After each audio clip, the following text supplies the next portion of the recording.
Hello, I'm George, and I'm here to explore the lost tribe of Dan. Secrets unearthed. Dan's lot, marked on the 6th century Madaba Map. Above it, to the east, is Geth, now Gitta, one of the 5 satrapies. The sea is to the west bottom. The tribe of Dan, judge, was one of the 12 tribes of Israel, according to the Torah. According to the Hebrew Bible, the tribe initially settled in the hill lands bordering Ephraim and Benjamin on the east and Judah and the Philistines on the south, but migrated north due to pressure of their enemies, settling at Laish, later known as Dan, near Mount Hermon. Biblical judge Samson was a hero of the Dan tribe. Archaeologists are now delving into the ancient history of the Israelites, and we'll explore the biblical narrative. In the biblical census of the Book of Numbers, the tribe of Dan is portrayed as the second largest Israelite tribe after Judah. Some textual scholars regard the census as being from the priestly source, dating it to around the 7th century BC and more likely to reflect the biases of its authors. In the blessing of Moses, which some textual scholars regard as dating from only slightly earlier than the Deuteronomist, Dan is prophesied to leap from Bashan. Scholars are uncertain why this should be, since the tribe did not live in the Bashan plain, east of the Jordan River. Archaeologists are now exploring the ancient history of the lost tribe of Dan, and we'll delve into their conquests and territorial expansion next. According to the biblical narrative, following the completion of the conquest of Canaan by the Israelite tribes after about 1200 BC, Joshua allocated the land among the 12 tribes. Dan was the last tribe to receive its territorial inheritance.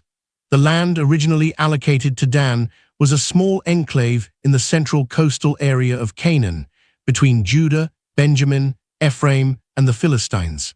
To the north, the territory of Dan abutted Joppa, the modern Jaffa. This territory, not very extensive originally, was soon diminished by its dangerous neighbors, the Philistines. The tribe was only able to camp in the hill country overlooking the Sorek Valley, the camp location becoming known as Mahane Dan, Camp of Dan. The region they were trying to settle extended south into the Shephelah in the area of Timnah.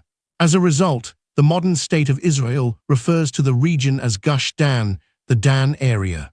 The Danites' lot included all that part of the valley which respects the sun setting and were bounded by Azotus and Dora, as also they had all Jamnia and Geth, from Ekron to that mountain where the tribe of Judah begins.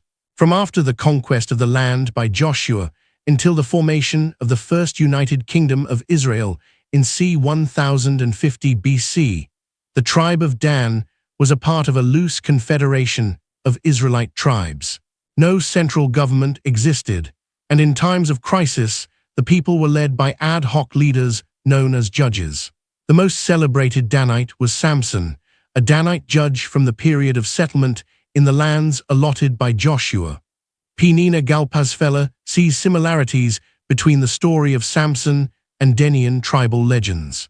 Excavations conducted at Tel Dan by David Ilan of the Hebrew Union College show support for the Danites' potential Aegean connections. As a consequence of the pressure from the Philistines, a portion of the tribe abandoned hopes of settling near the central coast, instead migrating to the north of Philistine territory, and after conquering Laish, refounded it as the city of Dan. Thus their territory in the end lay northeast of that of Naphtali, east of the upper Jordan River, near its eastern sources, and defining the northern extent of the land of the Israelites. A number of biblical texts thus refer to all Israel, from Dan to Beersheba. Archaeologists are now exploring ancient sites in Israel, hoping to reveal the truth behind the enigmatic disappearance of the lost tribe of Dan. With the growth of the threat from Philistine incursions, the Israelite tribes decided to form a strong centralized monarchy to meet the challenge, and the tribe of Dan joined the new kingdom with Saul as the first king. After the death of Saul, all the tribes other than Judah remained loyal to the house of Saul. But after the death of Ishbosheth, Saul's son and successor to the throne of Israel, the tribe of Dan joined the other northern Israelite tribes in making David, who was then the king of Judah, king of a reunited kingdom of Israel. The tribe provided substantial military support for the kingdom in the form of 28,600 soldiers, being considered experts in war. Archaeological discoveries are revealing startling new insights into the enigmatic history of the Israelites.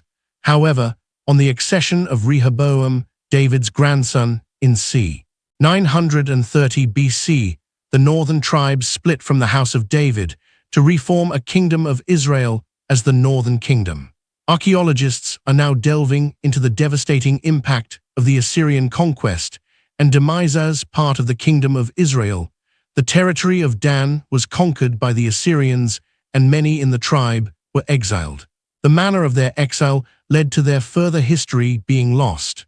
Some of the territory's inhabitants fled south into the Kingdom of Judah, gradually assimilating into the kingdom's Israelite population. Archaeologists are now exploring the intriguing possibility of a direct lineage from the tribe of Dan. A 15th century Latin chronicle, Chronicon Hulsatii Vetus, found in Gottfried Leibniz's Accessions Historici 1698, states that the Danes were of the tribe of Dan. The antiquarian Henry Spellman in 1620 had made a similar claim that the Danes were the Israelite tribe of Dan, based on the apparent similarity in name. Additionally, proponents of Nordic and British Israelism have made similar claims about descent from the tribe of Dan.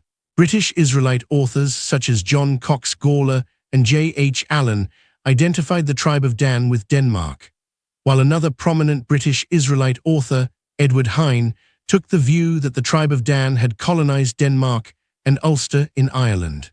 Some of the Ethiopian Jews, also known as Beta Israel, claim descent from the tribe of Dan, whose members migrated south along with members of the tribes of Gad, Asher, and Naphtali, into the kingdom of Cush, now Ethiopia and Sudan, during the destruction of the First Temple. This position is supported by former Sephardic chief Rabbi Ovadia Yosef. They are said to have fought with the natives. Archaeologists are now delving into the fascinating details of the lost tribe of Dan, secrets unearthed, and we'll explore their distinctive traits next. The primary characteristic of the tribe of Dan was seafaring. In the Song of Deborah, the tribe is said to have stayed on their ships with their belongings. Archaeologists are now delving into the intricate symbolism surrounding the ancient Israelites. Modern artists use the scales of justice to represent the tribe of Dan due to referencing Dan shall achieve justice for his kindred.